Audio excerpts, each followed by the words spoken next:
평범한 상견례 자리, 그러나 한 장의 종이가 모든 것을 무너뜨렸다. 이게 왜 여기서 나와요?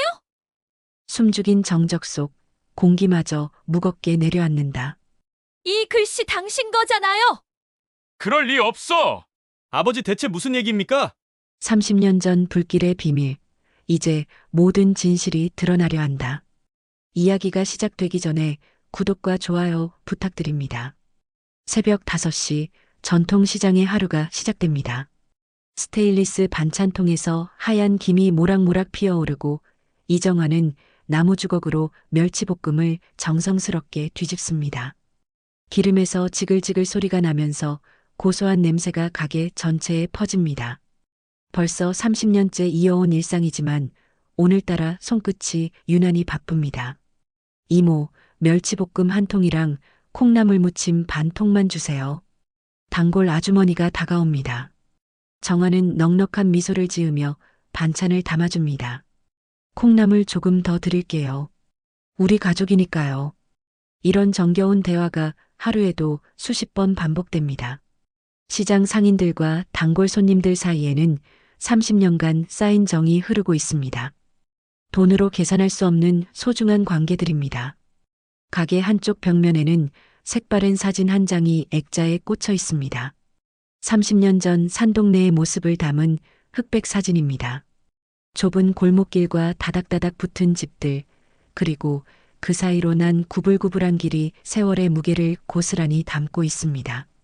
사진 속에는 젊은 시절의 정화와 동수, 그리고 어린 민석이 함께 웃고 있습니다. 가난했지만 행복했던 그 시절의 기억이 사진 한 장에 고스란히 담겨 있습니다. 오전 9시쯤 옆 가게 김 사장이 인사를 건넵니다. 정화 씨, 오늘도 일찍 나오셨네요. 요즘 장사는 어때요? 정화는 손을 닦으며 대답합니다. 그럭저럭이죠.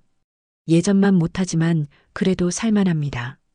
두 사람은 잠시 시장 이야기를 나눕니다.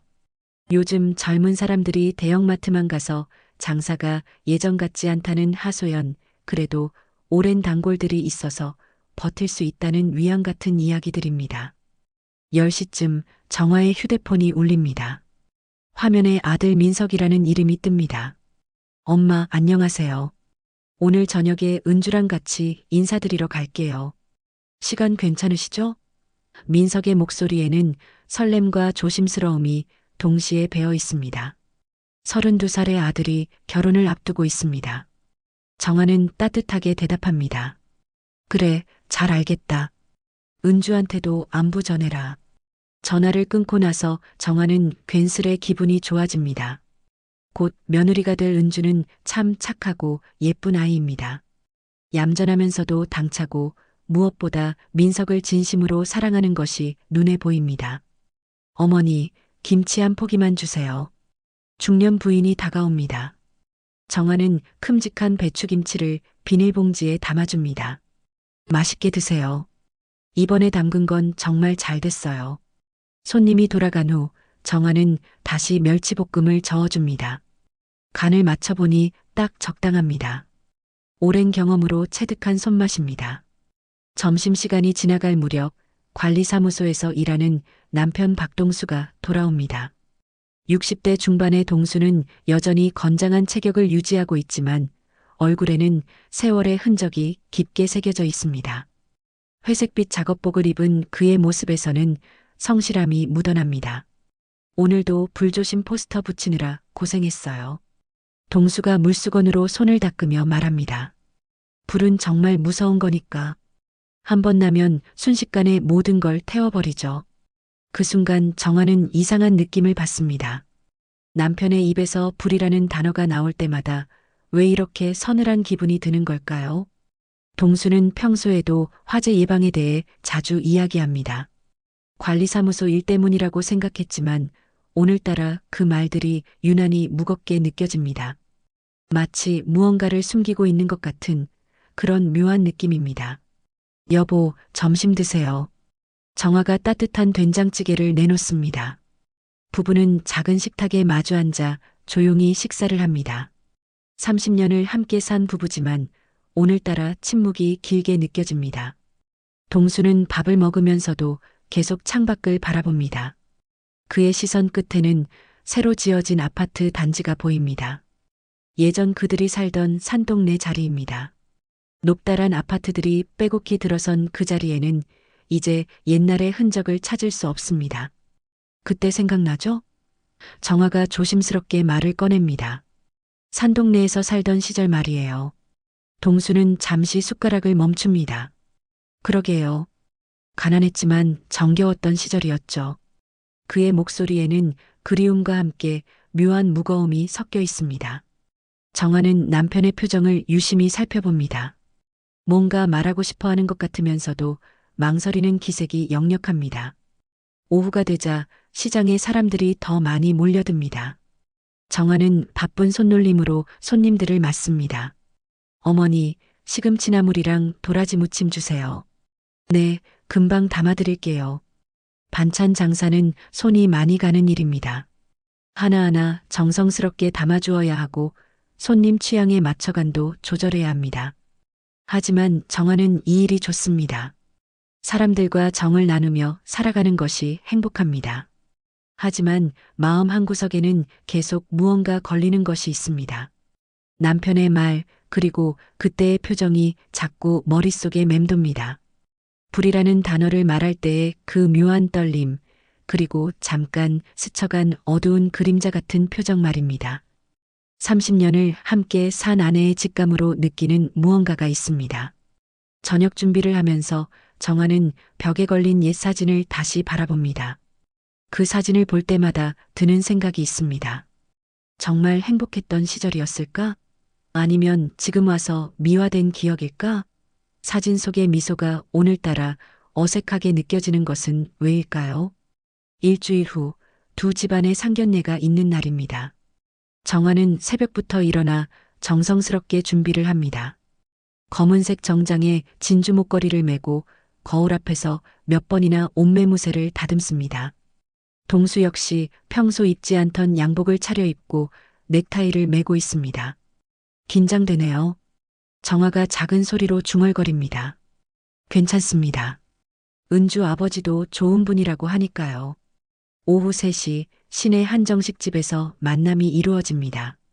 정화와 동수가 먼저 도착해 기다리고 있을 때 민석과 은주가 손을 잡고 들어옵니다. 곧이어 은주의 부모님도 도착합니다. 은주의 아버지 최강호는 50대 후반의 단정한 인상을 가진 남성입니다. 회색빛 양복을 단정하게 차려입고 온화한 미소를 지으며 인사를 건넵니다. 안녕하십니까? 최강호입니다. 광호가 정중하게 인사를 합니다. 예전에는 보험 관련 일을 했습니다. 지금은 지내고 있죠. 정화는 그의 차분한 말투에서 좋은 인상을 받습니다. 만나서 반갑습니다. 이정화입니다. 시장에서 반찬 장사를 하고 있어요. 그런데 이상합니다. 광호가 자신의 직업을 소개할 때 동수의 어깨가 잠시 굳어지는 것을 정화가 놓치지 않습니다. 마치 무언가 불편한 이야기를 들은 것처럼 미묘하게 경직되는 모습입니다. 하지만 곧 평상시 모습으로 돌아와 반갑습니다라고 인사를. 식사가 시작되고 분위기는 화기애애합니다. 은주의 어머니는 정화에게 며느리가 될 은주를 잘 부탁드립니다라고 말하며 깍듯하게 인사합니다. 민석과 은주는 서로를 바라보며 행복한 미소를 짓습니다. 두 집안 모두 이 결혼을 진심으로 축복하고 있습니다. 은주가 정말 착한 아이입니다. 민석이가 복이 많네요. 정화가 말하자 광호가 대답합니다. 저희 딸이 좋은 집안에 시집가게 되어 감사합니다. 민석 씨가 워낙 성실하고 착하다고 들었습니다. 이런 덕담들이 오가면서 식사는 즐겁게 진행됩니다. 하지만 식사가 끝나갈 무렵 못한 일이 벌어집니다. 젊은 종업원이 차를 따르다가 실수로 찻잔을 떨어뜨립니다. 유리잔이 바닥에 떨어져 산산이 부서지고 뜨거운 차가 사방으로 튀어오릅니다. 죄송합니다. 종업원이 당황하며 사과합니다. 모든 사람들이 놀라서 자리에서 일어나는 순간 광호의 가방에서 서류 몇 장이 흘러나옵니다. 정화는 무심코 그 서류들을 주워주려다가 그중 한 장을 보게 됩니다. 오래된 보험 서류인 것 같은데 윗부분에 산동네 화재 피해 접수 보상 완료라는 글자가 선명하게 보입니다. 더욱 놀라운 것은 보상금 수령인 란에 적힌 서명입니다. 박땡땡이라고 적혀 있는데 그 필체가 너무나 익숙합니다. 정화는 30년 넘게 남편의 글씨를 봐왔습니다. 장보기 메모지에 적은 글씨, 관리사무소 업무 서류에 적은 글씨, 그리고 민석의 학교 서류에 적은 글씨까지. 동수의 독특한 필체를 모를 리가 없습니다. 아, 그거 제 서류입니다. 광우가 서둘러 서류를 정리하며 말합니다. 오래된 업무 자료들이라 정리를 못했네요. 그는 당황한 기색을 감추지 못하면서도 자연스럽게 서류들을 가방에 넣습니다. 하지만 정화의 눈에는 이미 그 내용이 또렷하게 들어와 있습니다. 괜찮습니다. 저희가 도와드릴게요. 정화가 말하지만 마음속은 온통 혼란스럽습니다. 방금 본 그 서류는 무엇일까요? 왜 남편의 필체와 똑같은 서명이 있는 걸까요? 그리고 왜 은주의 아버지가 그런 서류를 가지고 있는 걸까요? 식사를 마치고 밖으로 나오면서도 정화의 머릿속은 복잡합니다. 다른 사람들은 즐거운 상견례였다며 만족해하지만 정화만은 마음이 무겁습니다. 동수는 평소와 다름없어 보이지만 자세히 보면 얼굴이 조금 굳어 있는 것 같습니다. 어머니, 오늘 정말 즐거웠습니다. 은주가 정화에게 인사를 합니다. 저도 그래요. 앞으로 자주 뵙기로 해요. 정화는 억지로 미소를 지으며 대답합니다. 하지만 마음 한구석에는 불안감이 자리 잡고 있습니다. 집으로 돌아가는 길에 동수가 말합니다. 은주 아버지가 좋은 분이네요. 보험 일을 하셨다니 경험도 많으실 것 같고요. 그의 목소리는 평상시와 같아 보이지만 정화는 미묘한 떨림을 느낍니다. 마치 무언가를 확인하려는 듯한 그런 어조입니다. 그러게요. 그런데 여보. 정화가 조심스럽게 말을 꺼내려다가 멈춥니다. 지금 이런 이야기를 해도 될까요? 혹시 자신의 착각은 아닐까요? 하지만 그 필체는 분명히 동수의 것이었습니다. 30년을 함께 산 아내의 눈에는 틀림없었습니다. 그날 밤 정화는 잠을 이루지 못합니다. 자꾸만 그 서류가 생각납니다. 산동네 화재라는 단어, 보상 완료라는 글자, 그리고 무엇보다 그 익숙한 필체. 모든 것이 하나의 퍼즐처럼 머릿속에서 맴돕니다. 옆에서 잠든 동수를 바라보며 정화는 깊은 고민에 빠집니다. 이 모든 것이 단순한 우연일까요? 아니면 숨겨진 무언가가 있는 걸까요? 새벽이 되어서야 정화는 결심을 합니다. 이 의문을 그냥 넘어갈 수는 없습니다. 진실이 무엇인지 알아봐야 합니다. 가족의 평화를 위해서라도 말입니다. 상견례 다음 날 밤 정화는 더 이상 참을 수 없었습니다. 동수가 샤워를 하러 간 사이 정화는 침실 옷장 깊숙한 곳을 뒤져봅니다. 오래전부터 보관해온 낡은 상자가 있습니다. 그 안에는 민석이 어렸을 때 사진들과 함께 몇 장의 신문 스크랩이 들어 있습니다. 30년 전 산동네 화재 사건을 다룬 기사들입니다. 정화는 그 기사들을 꺼내어 자세히 살펴봅니다. 산동네 일대 화재로 10여 가구 전소, 재개발 앞둔 지역 연쇄 화재 의혹 같은 제목들이 눈에 들어옵니다. 기사 내용을 읽어보니 당시 화재가 한 차례가 아니었다는 것을 알 수 있습니다. 몇 달에 걸쳐 연달아 일어났던 것입니다. 샤워를 마치고 나온 동수가 정화의 모습을 봅니다. 뭘 그렇게 열심히 보고 계세요? 동수가 물어봅니다. 정화는 신문 기사 중 하나를 들어보이며 말합니다. 여보, 이 필체 좀 보세요. 당신 글씨체랑 비슷하지 않나요? 기사에 첨부된 피해 신고서 사진에서 서명 부분을 가리킵니다. 동수의 얼굴이 순간 굳어집니다. 뭔 소리예요? 그냥 비슷해 보이는 거겠죠. 세상에 비슷한 글씨체를 가진 사람이 얼마나 많은데요.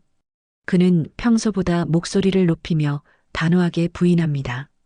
옛날 일로 괜한 오해하지 마세요. 그런 일과는 아무 상관없습니다. 하지만 정화의 의심은 오히려 더 커집니다. 남편이 이렇게 강하게 반응하는 것 자체가 이상합니다. 평소에 온화한 동수라면 그러게요. 정말 비슷하네요 라고 웃으며 넘어갔을 것입니다. 이런 식으로 발끈하는 모습은 처음 봅니다. 알겠어요. 제가 너무 예민했나 봅니다. 정화가 일단 물러서며 말합니다.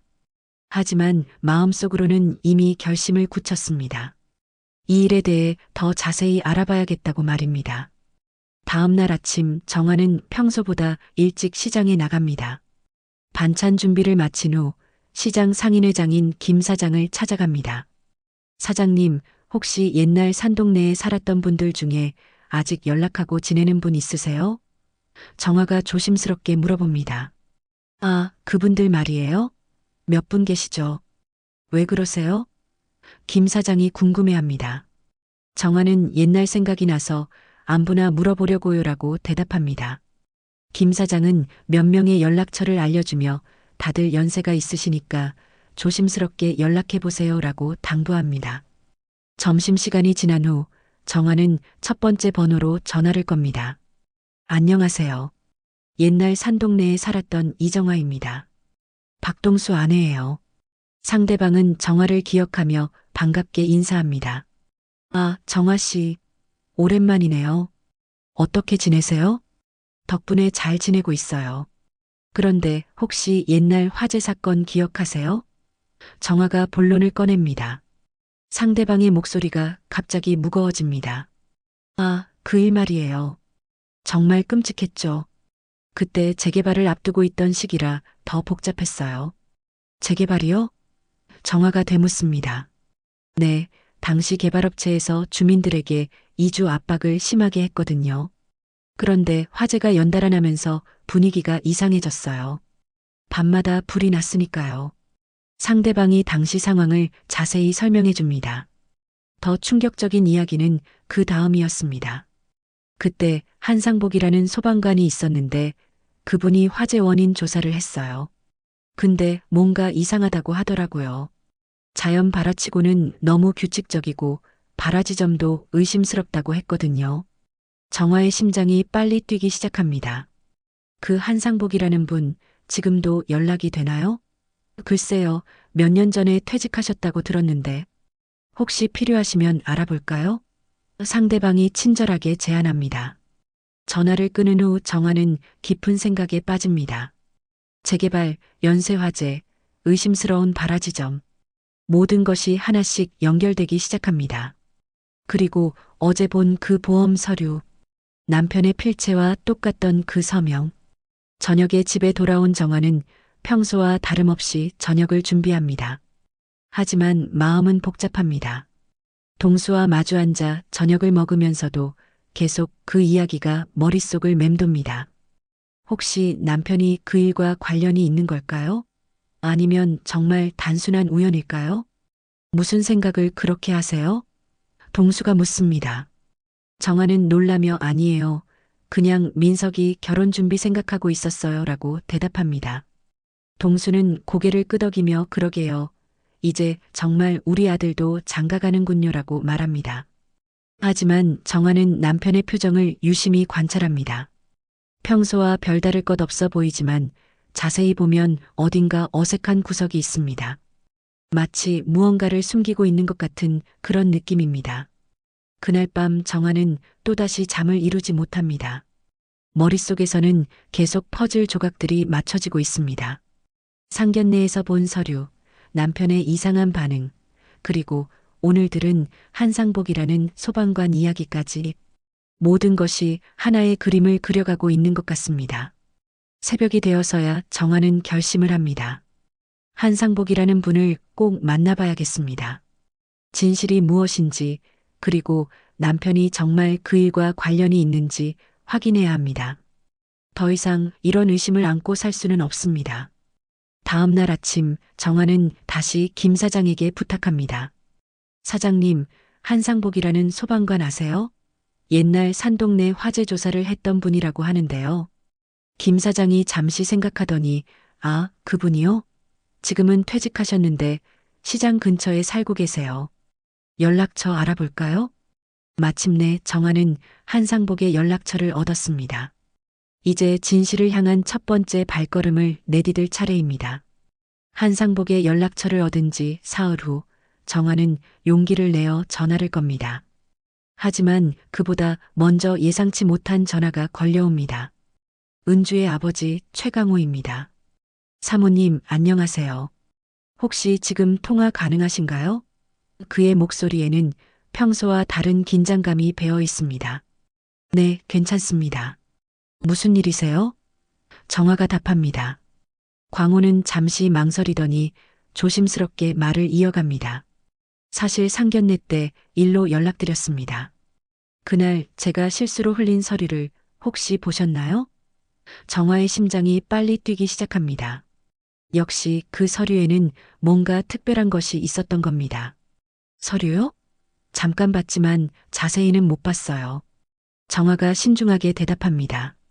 광호는 안도의 한숨을 쉬는 것 같더니 다시 말합니다. 사실은 오래전 업무 관련 서류인데 그 중에 이상한 필체의 서명이 있었습니다. 보험조사관으로 일하면서 수상하다고 생각했던 건이었거든요. 수상하다는 게 무슨 말씀이세요? 정화가 되묻습니다. 광호는 더욱 조심스러운 목소리로 설명합니다. 당시 산동네 화재 사건들을 조사했는데 보상금 신청서 중 일부가 의심스러웠어요. 특히 어떤 분의 필체가 여러 서류에서 발견됐는데 그게 좀 이상했습니다. 정화는 가슴이 두근거리지만 침착하게 반응합니다. 그런 일이 있었군요. 그런데 왜 지금 그 이야기를 하시는 건가요? 사실 그 필체가 상견례 때 뵌 어르신의 글씨체와 비슷해 보였거든요. 혹시 착각일 수도 있지만 신경이 쓰여서 연락드렸습니다. 전화를 끊은 후 정화는 복잡한 심정에 빠집니다. 이제 의심이 아니라 거의 확신에 가까워지고 있습니다. 하지만 아직 확실한 증거는 없습니다. 그때 한상복에게 전화를 걸어보기로 결심합니다. 안녕하세요. 한상복님이시죠? 저는 옛날 산동네에 살았던 이정화라고 합니다. 정화가 떨리는 목소리로 말합니다. 한상복은 친근하게 대답합니다. 아, 안녕하세요. 무슨 일로 연락을 주셨나요? 사실 30년 전 화재 사건에 대해 여쭤보고 싶은 게 있어서요. 한상복의 목소리가 갑자기 진지해집니다. 그 사건 말씀이세요? 제가 담당했던 사건이죠. 왜 갑자기 그 일에 관심을 가지시게 됐나요? 정화는 솔직하게 상황을 설명합니다. 상견례에서 본 서류, 남편의 이상한 반응, 그리고 광호의 전화까지. 흥미롭군요. 사실 그 사건은 아직도 제 머릿속에 남아 있어요. 완전히 해결되지 않은 채로 끝났거든요. 한상복이 말합니다. 혹시 시간 되시면 한번 만나서 자세한 이야기를 나눠볼까요? 제가 가지고 있는 자료도 있고요. 이틀 후 정화는 한상복과 만납니다. 조용한 찻집에서 만난 한상복은 70대 초반의 노인이지만 여전히 카리스마가 느껴지는 인물입니다. 그때 정말 이상한 사건이었어요. 한상복이 가져온 파일을 열어보이며 말합니다. 화재가 총 7차례 발생했는데 모두 밤 11시에서 12시 사이였어요. 그리고 발화 지점이 모두 비슷한 패턴을 보였죠.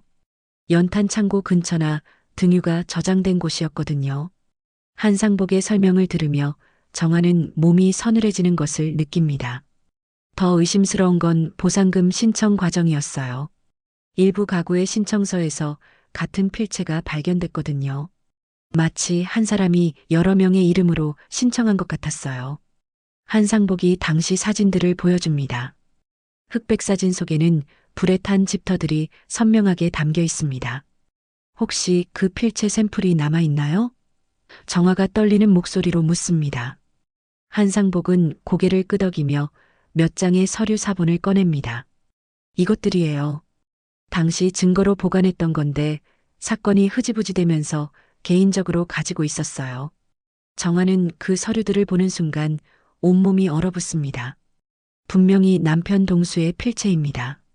30년을 함께 살면서 수없이 봐온 그 글씨체가 틀림없습니다. 특히 비읍 받침의 독특한 모양과 이응의 약간 기울어진 형태까지 완전히 일치합니다. 이 필체, 제 남편 글씨체와 똑같아요. 정화가 힘없이 중얼거립니다. 한상복은 놀란 표정을 짓습니다. 정말요? 그럼 혹시 남편분이 박동수라고 합니다. 당시 저희도 그 동네에 살았어요. 한상복이 자신의 수첩을 뒤적거리더니 박동수, 아, 여기 있네요. 피해자 명단에 이름이 있어요. 그런데 동시에 수상한 필체 목록에도 올라가 있군요. 정화는 현실이 믿어지지 않습니다. 30년 동안 함께 살아온 남편이 정말 그런 일을 했을까요? 더 확실히 하려면 직접 확인해 봐야겠어요. 하지만 조심스럽게 접근하세요. 만약 정말 관련이 있다면 위험할 수도 있거든요. 한상복이 걱정스러운 표정으로 당부합니다. 집으로 돌아가는 길에 정화는 머릿속이 복잡합니다. 이제 거의 확신에 가깝습니다. 하지만 남편을 직접 추궁하기에는 아직 용기가 나지 않습니다. 그때 민석에게서 전화가 옵니다. 엄마, 오늘 저녁에 잠깐 들를게요. 은주랑 결혼 준비 이야기 드릴 게 있어서요. 저녁이 되어 민석과 은주가 집에 왔습니다. 온 가족이 모인 저녁 식탁에서 정화는 광호에게서 들은 이야기를 조심스럽게 꺼내봅니다. 민석아, 은주 아버지가 예전에 보험 일을 하셨다며? 혹시 우리 동네 화재 사건도 담당하셨을까? 동수의 젓가락이 잠시 멈춥니다.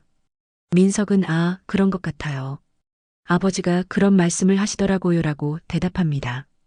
은주도 아버지가 그때 일로 스트레스를 많이 받으셨다고 하더라고요라고 덧붙입니다.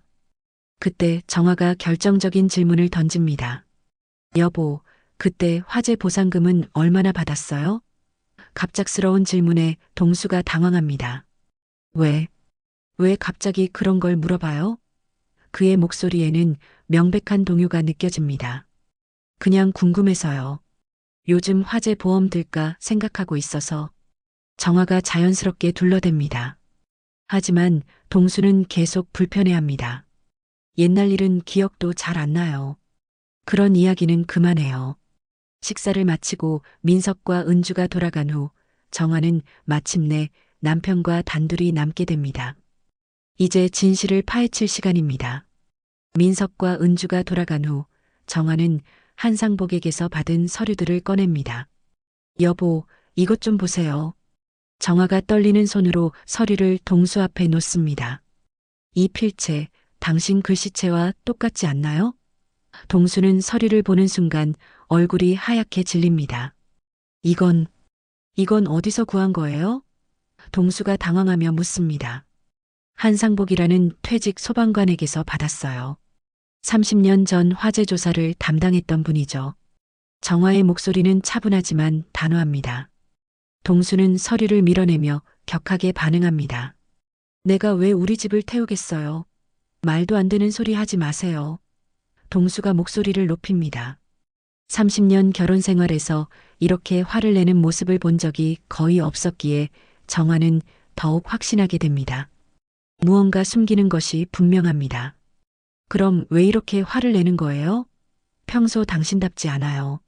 정화가 차근차근 따져 묻습니다. 동수는 답변 대신 자리에서 일어나 방으로 향합니다. 이런 말도 안 되는 의심은 그만해요. 피곤하니까 먼저 자겠습니다. 그때 현관에서 열쇠 소리가 들립니다. 민석이 돌아온 것입니다. 뭔가 깜빠먹고 온 게 있어서 민석이 말하다가 거실의 분위기를 감지합니다. 탁자 위에 펼쳐진 오래된 서류들과 굳어진 부모님의 표정을 봅니다. 무슨 일이에요? 민석이 조심스럽게 묻습니다. 정화는 잠시 망설이다가 아들아, 너도 알아야 할 일인 것 같다라고 말하며 상황을 설명합니다. 30년 전 화재 사건, 의심스러운 필체, 그리고 아버지의 이상한 반응까지 민석은 서류들을 자세히 살펴봅니다. 이 글씨, 정말 아버지 글씨체네요. 민석의 얼굴도 점점 심각해집니다. 그런데 엄마, 이게 정말 맞다면 그는 말을 잇지 못합니다. 아버지가 방화범이라는 사실을 받아들이기 어렵습니다. 바로 그때 방에서 나온 동수가 모자의 대화를 듣게 됩니다. 아버지, 그게 무슨 소리예요? 민석이 충격을 받은 얼굴로 아버지를 바라봅니다. 동수는 아들의 시선을 피하며 다 오해야. 아무것도 모르는 소리 하지 말아라고 말합니다. 그럼 증명해 보세요. 이 서류가 아버지와 무관하다는 걸요. 민석이 서류를 들어보이며 말합니다. 동수는 더 이상 변명하지 못하고 방문을 걸어 잠가버립니다. 거실에는 무거운 침묵이 흘렀습니다. 이틀 후 민석과 은주의 결혼식 리허설이 있는 날입니다. 웨딩홀에서 진행되는 리허설에는 양가 가족들이 모두 참석합니다. 하지만 분위기는 어색합니다. 동수는 말수가 적고 정아는 계속 신경이 쓰입니다. 리허설이 끝나고 로비에서 휴식을 취하고 있을 때 한상복이 나타납니다. 죄송합니다. 갑자기 찾아와서요. 정아 씨에게 중요한 걸 전해드리려고 왔습니다. 그는 작은 카세트 녹음기를 꺼냅니다. 이게 뭔가요? 정아가 묻습니다. 30년 전 제가 개인적으로 녹음한 건데 당시 개발사와 거래하던 사람의 목소리입니다. 사건 조사 과정에서 우연히 녹음하게 됐어요. 한상복이 설명합니다. 모든 사람들이 긴장한 채로 바라보는 가운데 한상복이 재생 버튼을 누릅니다. 오래된 카세트에서 잡음과 함께 남자의 목소리가 흘러나옵니다. 연탄 창고 쪽에 남은 등유에다 신문지로만. 밤 11시 넘기면 사람 없을 때야.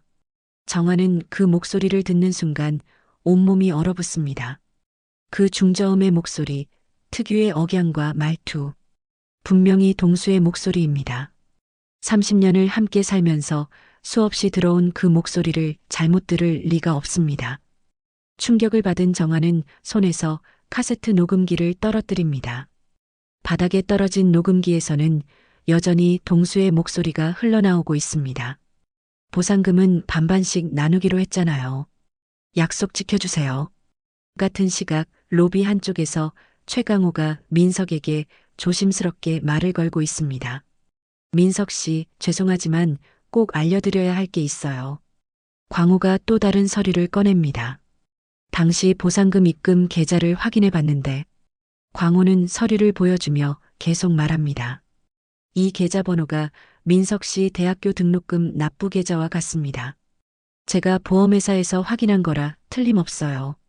민석은 그 말을 듣고 하얗게 질립니다. 우리 집을 아버지가? 민석이 힘없이 중얼거립니다.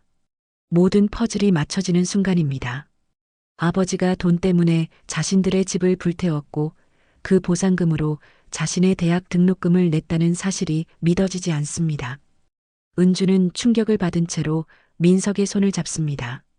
민석 씨. 하지만 위로의 말이 쉽게 나오지 않습니다. 이런 상황에서 무슨 말을 해야 할지 모르겠습니다. 최강호는 미안한 표정으로 말합니다. 정말 죄송합니다. 하지만 진실은 밝혀져야 한다고 생각했어요. 당시 다른 피해자 가족들도 있으니까요. 그의 말에는 보험조사관으로서의 사명감이 담겨 있습니다. 웨딩홀 로비는 순식간에 아수라장이 됩니다. 녹음기에서 흘러나오는 동수의 목소리, 충격에 빠진 민석과 은주, 그리고 진실을 알게 된 양가 가족들. 행복한 결혼 준비는 한순간에 악몽으로 바뀝니다. 결혼은 잠시 미뤄야겠어요. 민석이 고개를 숙이며 말합니다. 이런 상황에서 어떻게 결혼식을 올릴 수 있겠어요? 은주는 눈물을 글썽이며 고개를 끄덕입니다. 알아요. 당연히 그래야죠. 정아는 현실이 믿어지지 않습니다. 30년 동안 믿고 살아온 남편이 방화범이었다니. 그리고 그 돈으로 아들을 키웠다니. 모든 것이 거짓이었던 것입니다. 웨딩홀을 나서면서 정아는 마음을 다잡습니다. 이제 도망칠 수는 없습니다. 진실과 마주해야 하고 그에 따른 책임도 져야 합니다. 가족의 미래를 위해서라도 용기를 내야 합니다. 웨딩홀에서 돌아온 그날 밤 정아는 한잠도 잘 수 없었습니다. 새벽 4시가 되어서야 일어나 조용히 집을 나섭니다. 아직 어둠이 가시지 않은 새벽 시장으로 향하는 발걸음이 무겁습니다. 트럭들이 하나둘 들어오고 상인들이 하루를 준비하는 모습이 평소와 다름없지만 정아의 마음은 온통 혼란스럽습니다. 정아 씨, 오늘 일찍 나오셨네요. 옆 가게 김 사장이 인사를 건넵니다. 하지만 정아는 제대로 대답하지 못하고 고개만 끄덕입니다. 반찬 준비를 하면서도 손이 떨립니다.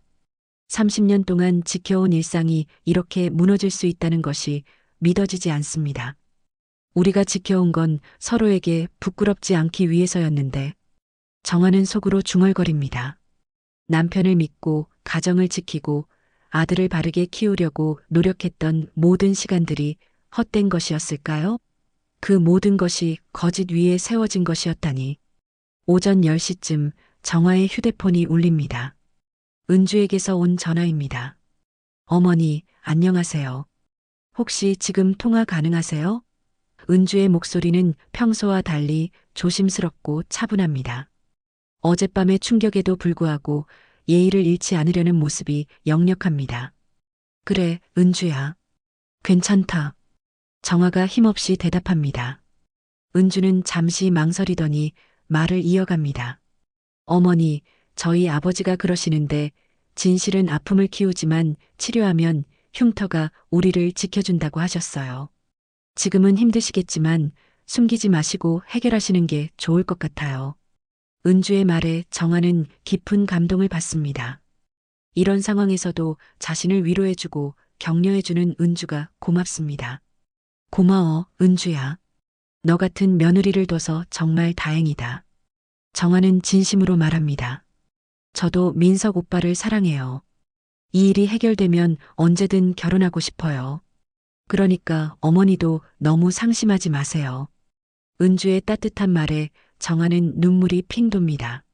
전화를 끊고 나서 정화는 마음을 다잡습니다. 이제 숨지 말자. 정화가 스스로에게 다짐합니다. 더 이상 진실을 외면하거나 남편을 감싸고 돌 수는 없습니다. 피해자들을 위해서도 가족의 미래를 위해서도 올바른 길을 가야 합니다. 점심시간이 지난 후 정화는 한상복에게 전화를 겁니다. 한상복님, 저 이정화입니다. 혹시 시간 되시면 만날 수 있을까요? 상의 드릴 게 있어서요. 한상복은 흔쾌히 응답합니다. 물론이죠. 어디서 만날까요? 오후 3시 조용한 찻집에서 다시 만난 한상복과 정화. 이번에는 최강호도 함께 자리합니다. 세 사람은 무거운 마음으로 대화를 시작합니다. 어떻게 하실 생각이세요? 한상복이 조심스럽게 묻습니다. 당시 피해자분들을 찾아서 사과드리고 싶어요. 그리고 배상도 해드려야죠. 정화가 단호하게 말합니다. 광호가 고개를 끄덕이며 현명한 판단이세요. 제가 당시 자료를 가지고 있으니까 피해자 명단을 정리해드릴게요라고 제안합니다. 그런데 배상금은 어떻게 마련하실 건가요? 한상복이 현실적인 문제를 제기합니다. 정화는 이미 생각해둔 답을 말합니다. 가게를 팔고 집도 팔아야죠. 그동안 모아둔 돈도 있고요. 부족하면 민석이와 상의해서 더 마련해 보겠어요. 광호가 감탄하며 말합니다. 쉽지 않은 결정이셨을 텐데 정말 대단하세요.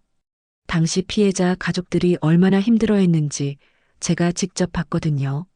어머니의 진심이 전해지면 분명 이해해 주실 거예요.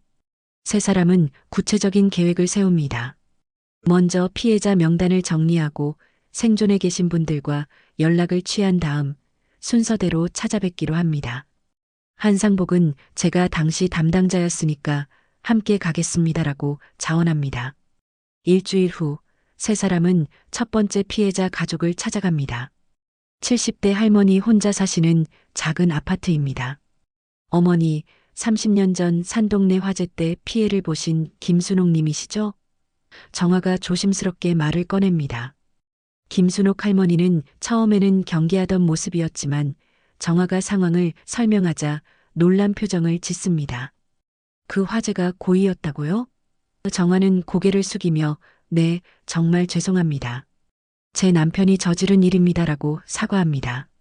할머니는 잠시 말이 없더니 그때 정말 힘들었어요. 평생 모은 재산이 하루아침에 사라졌거든요. 보상금도 턱없이 부족했고요라고 말합니다. 정화는 준비해온 봉투를 꺼내며 많지는 않지만 성의껏 준비했습니다. 받아주세요라고 말합니다. 할머니는 봉투를 받아보더니 돈보다도 이렇게 찾아와서 사과해주는 마음이 고마워요. 그동안 억울했던 마음이 조금 풀리는 것 같아요라고 말하며 눈물을 글썽입니다. 두 번째, 세 번째 피해자 가족들을 찾아가는 과정도 비슷했습니다. 어떤 분들은 화를 내기도 하고 어떤 분들은 이미 세상을 떠나셔서 자녀분들을 만나기도 했습니다. 하지만 대부분은 정화의 진심 어린 사과를 받아들여 주었습니다. 한 달여 동안 이어진 사과의 여정은 정화에게 큰 변화를 가져다 줍니다. 처음에는 부끄럽고 고통스러웠지만 피해자들의 용서를 받으면서 점점 마음이 가벼워집니다. 숨겨진 진실이 드러나니 오히려 홀가분해지는 느낌입니다. 이제 남편과 정면으로 마주해야겠어요. 정화가 한상복과 광호에게 말합니다. 지금까지는 피해자분들을 먼저 생각했지만 이제 가족 문제를 해결할 때예요. 두 사람 모두 고개를 끄덕이며 정화의 결심을 지지합니다. 집으로 돌아가는 길에 정화는 민석에게 전화를 겁니다. 민석아, 엄마야. 아버지와 진지하게 이야기해야겠다. 너도 함께 있어주면 좋겠어. 민석은 알겠어요, 엄마. 은주 씨도 함께 가도 될까요? 라고 묻습니다. 그래, 은주도 우리 가족이니까 함께 해야지. 정화의 목소리에는 이전과 달리 확신에 찬 힘이 느껴집니다. 이제 더 이상 혼자가 아닙니다. 진실을 알고 함께 해주는 사람들이 있습니다. 마침내 모든 준비가 끝났습니다. 이제 30년간 숨겨져 있던 진실과 완전히 마주할 시간입니다. 일주일 후 일요일 오후 정화는 동수에게 말합니다.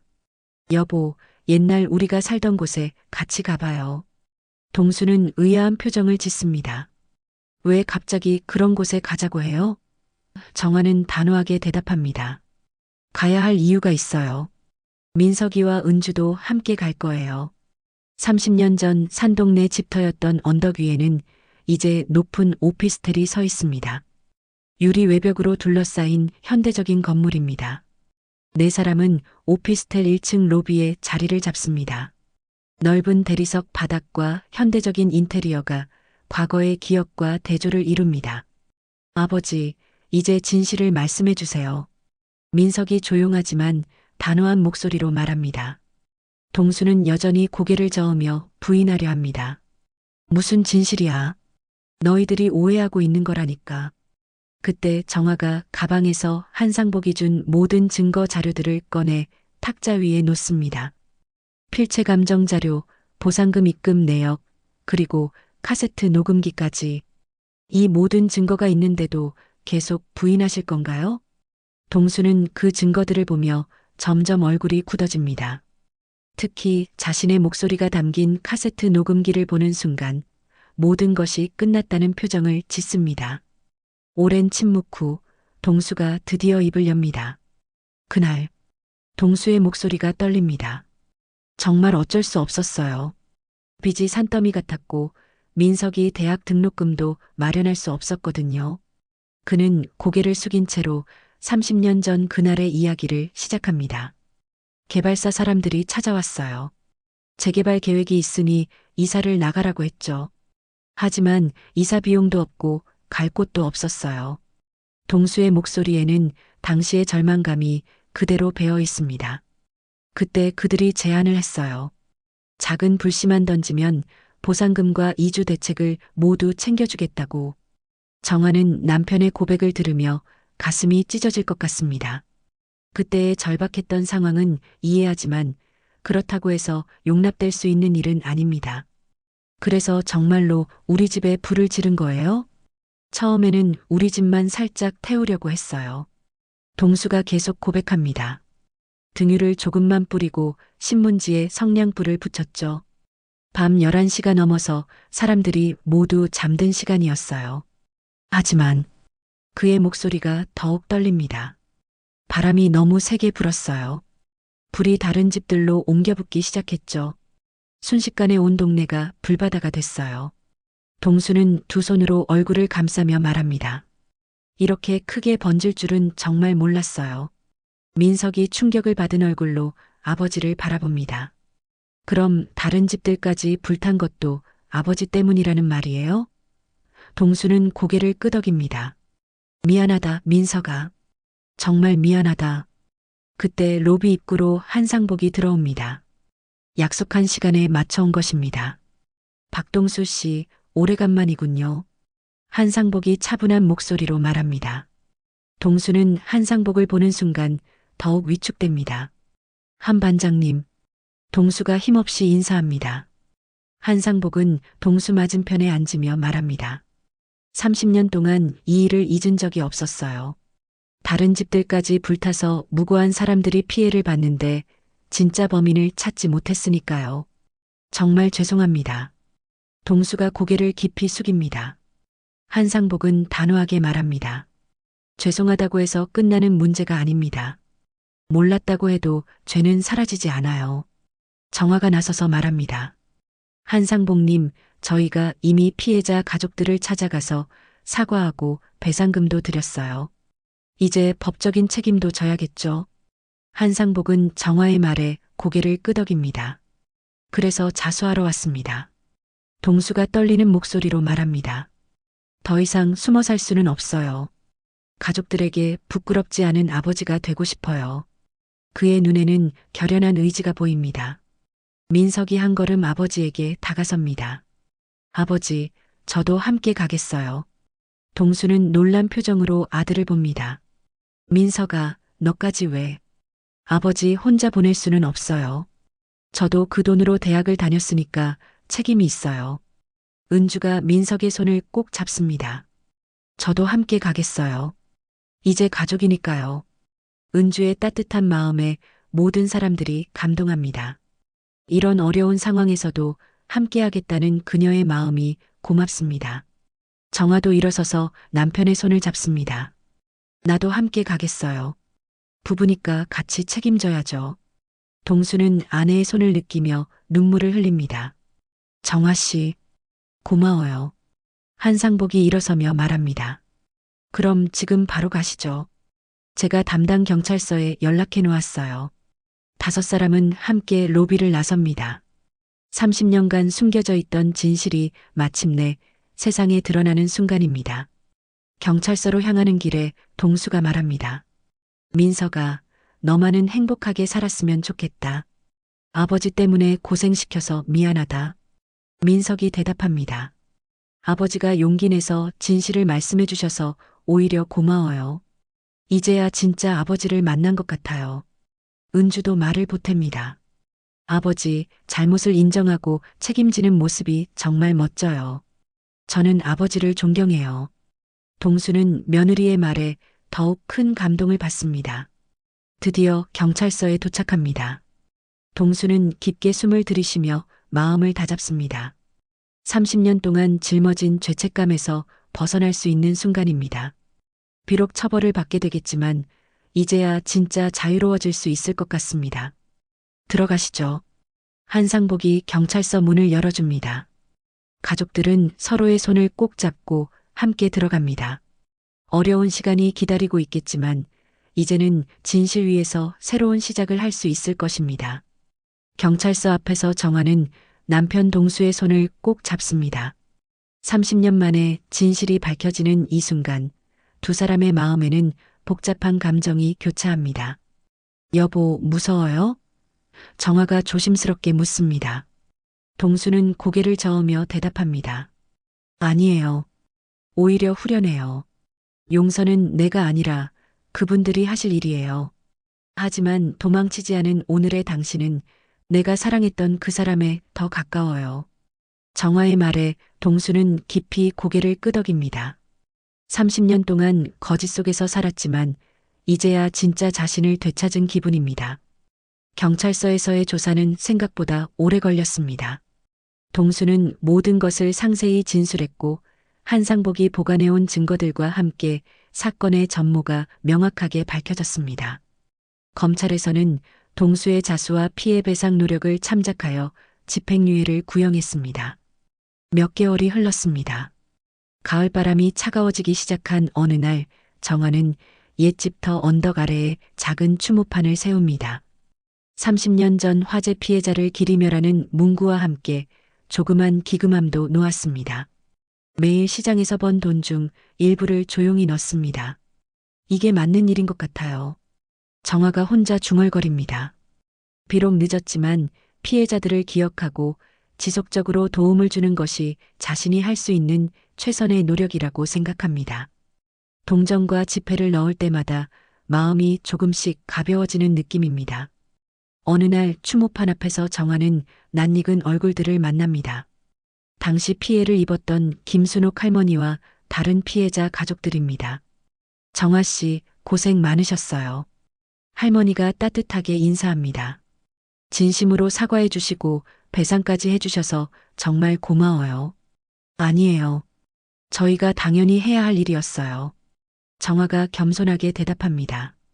또 다른 피해자 가족이 말합니다. 처음에는 화가 많이 났지만 이렇게 성의를 보여주시니 마음이 많이 풀렸어요. 진짜 용서할게요. 피해자 가족들이 하나둘 고개를 끄덕이며 정화를 위로해 줍니다. 그들의 용서 어린 표정을 보며 정화는 비로소 마음의 평화를 찾습니다. 지난 몇 달 동안의 고통스러운 시간들이 헛되지 않았다는 생각이 듭니다. 겨울이 지나고 봄이 오면서 민석과 은주의 결혼 이야기가 다시 거론됩니다. 엄마, 이제 결혼해도 될까요? 민석이 조심스럽게 물어봅니다. 정화는 밝게 웃으며 대답합니다. 물론이지. 이제 진짜 새 출발을 할 때야. 결혼식 준비는 소박하게 진행됩니다. 화려한 웨딩홀 대신 작은 예식장을 선택하고 가족과 가까운 지인들만 초대합니다. 결혼식 당일 예식장에는 따뜻한 분위기가 흘러넘칩니다. 하얀 웨딩드레스를 입은 은주가 아름답게 빛나고 턱시도를 입은 민석은 행복한 미소를 짓습니다. 정화와 동수도 한복을 곱게 차려입고 자리에 앉아 있습니다. 사랑하는 민석과 은주의 결혼을 축하합니다. 주례의 말과 함께 식이 시작됩니다. 두 사람이 서로에게 결혼 서약을 할 때 참석한 모든 사람들의 눈에 눈물이 맺힙니다. 특히 정화는 감동으로 눈물을 흘립니다. 신랑 신부가 양가 부모님께 절을 올릴 때 동수가 아들 부부에게 말합니다. 아버지가 부끄러운 일을 많이 했지만 너희들은 바르고 행복하게 살아라. 민석이 대답합니다. 아버지, 이제 모든 걸 용서했어요. 새로 시작해요. 결혼식이 끝난 후 작은 피로연이 열립니다. 예상외로 한상복도 참석해 축하해줍니다. 정말 좋은 결혼식이었어요. 진실 위에서 시작하는 새로운 가정이니까 더욱 의미 있죠. 한상복이 진심 어린 축하를 전합니다. 피로연 중간에 은주가 작은 편지 봉투를 정화에게 건넵니다.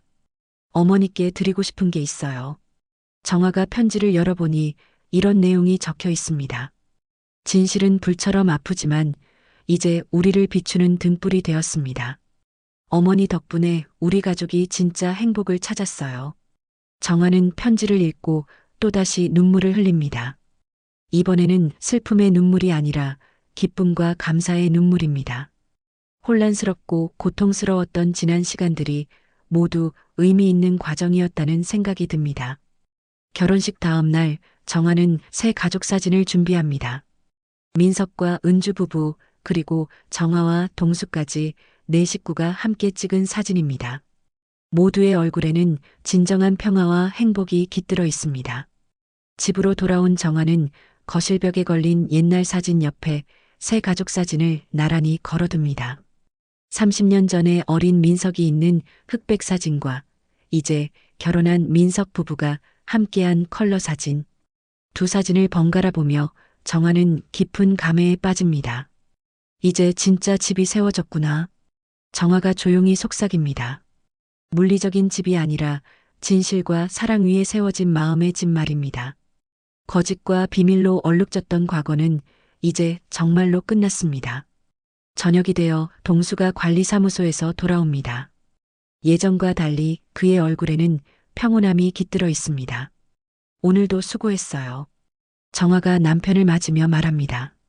당신도 고생 많았어요. 두 사람은 저녁을 먹으며 조용한 대화를 나눕니다. 과거의 아픈 기억들도 이제는 자연스럽게 이야기할 수 있게 되었습니다. 숨길 것이 없어지니 오히려 마음이 편해진 것입니다. 밤이 되어 정화는 다시 한번 새 가족 사진을 바라봅니다. 사진 속 네 사람의 미소가 따뜻하고 진실해 보입니다. 이제 정말로 새로운 시작입니다. 진실 위에 세워진 행복한 가정. 그것이 정화가 꿈꿔왔던 진짜 집의 모습입니다. 끝까지 함께 해주셔서 감사합니다. 이야기가 재미있으셨다면 구독과 좋아요 부탁드립니다. 다음에 더 재미있는 이야기로 찾아오겠습니다. 오늘도 행복하세요.